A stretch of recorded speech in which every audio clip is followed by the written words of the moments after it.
Presented by जोरदार music.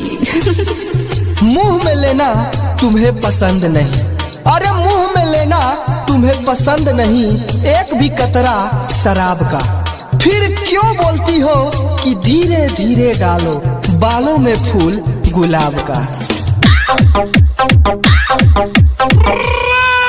देती नहीं हो, अरे तुम देती नहीं हो जवाब मेरी बात का, और देती भी हो तो खरा हो जाता है रोम रोम मेरे जज्बात का।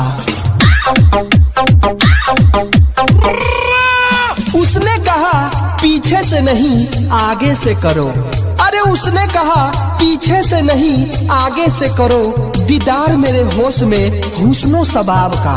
उसने कहा बड़ा मजा आता है जब अंदर तक जाता है कानों में एक एक लफ्ज तेरे प्यार का। अरे सोती रही मैं करता रहा, अरे वो सोती रही मैं करता रहा इंतजार उसके जवाब का। अभी उसके हाथ में रखा ही था कि उसने पकड़ लिया गुलदस्ता गुलाब का। तुझे प्यार करूं तो कुछ इस तरह करूं, पूरी रात तुझे सोने न दूं न खुद सोऊं, तुझे बाहों में भर के चूमता रहूं, सांसें हमारी भले ही रुक जाए तुम्हारी होठों का पानी रुकने ना दूं। आपके होठों का पानी पीने का मन करता है, जिस्म से जिस्म लगाने का मन करता है। कैसे कहे क्या क्या मेरे दिल में है, आपसे एक मुलाकात में हर राज खोलने का मन करता है। डूबना है तो समुंदर में जाकर डूबो, किनारों पर क्या रखा है। अरे डूबना है तो समुंदर में जाकर डूबो, किनारों पर क्या रखा है। प्यार करना है तो बाहों में आकर करो, इशारों में क्या रखा है। जिधर देखो उधर इक्स के बीमार बैठे हैं, अरे जिधर देखो साला इक्स के बीमार बैठे हैं, लाखों मर गए हजारों तैयार बैठे हैं।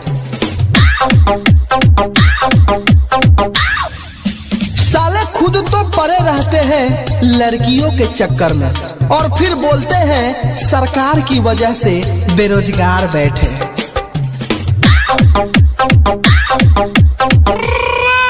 जो लड़की सुबह जल्दी नहीं छोड़ेगी बिस्तर, जो लड़की सुबह जल्दी नहीं छोड़ेगी बिस्तर, वही लड़की अगले जन्म में बनेगी अपनी बॉयफ्रेंड की सिस्टर। Presented by जोरदार म्यूजिक। दोस्तों इस शायरी को जरा ध्यान से सुनना। जैसे फूली हुई रोटी कच्ची नहीं होती, वैसे बरात पहनने वाली लड़कियां कभी बच्ची नहीं होती, और जैसे मगरमच्छ के आंसू कभी सच्चे नहीं होते, वैसे मुंह में लेने से कभी बच्चे नहीं होते।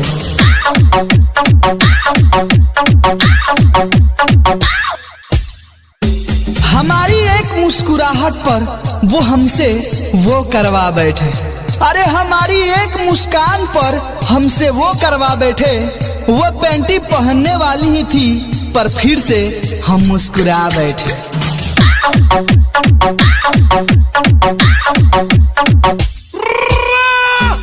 रात होगी तो चारपाइया दुहाई देगा, टांगों के बीच सारा जहां दिखाई देगा। ये काम है जानी जरा संभल कर करना, एक कतरा भी गिरा तो 9 महीने बाद सुनाई देगा।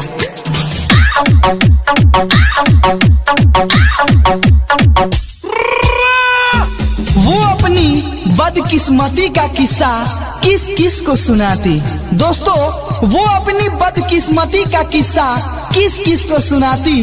पिछवाड़े का ऑपरेशन था और साला डॉक्टर भी शौकीन था।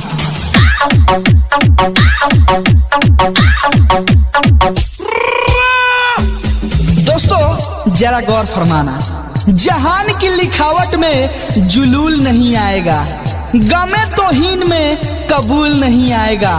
मकसूल की इबारत है यहाँ फुर्ता गालिब, तुम्हारी फट जाएगी पर यह शेर समझ नहीं आएगा।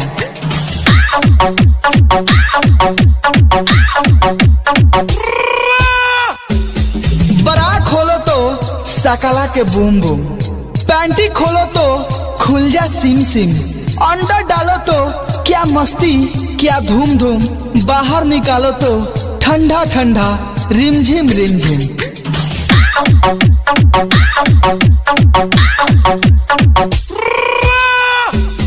धोती ने कहा पैजामे से, दोस्तों गौर फरमाना, धोती ने कहा पैजामे से, हम दोनों बने हैं एक ही धागे से।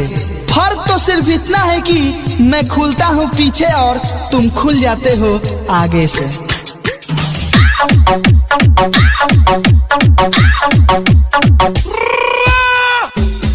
अरे चिकन ऐसे पकाओ कि कच्चा ना हो, अरे चिकन ऐसे पकाओ कि कच्चा ना हो, और मोहब्बत ऐसे निभाओ कि बच्चा ना हो।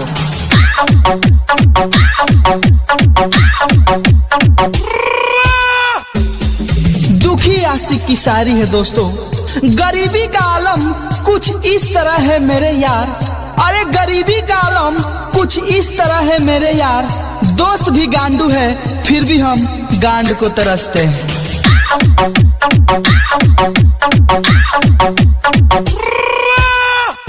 अर्ज किया है दोस्तों, नादान है कितनी वो कुछ समझती ही नहीं, सीने से लिपट के पूछती है ये नीचे से क्या चुभ रहा है।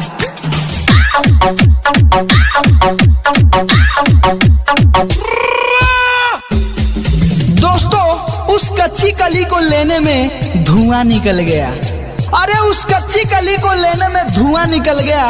हम भी रात भर करते रहे, सुबह देखा तो साला कुआं निकल गया।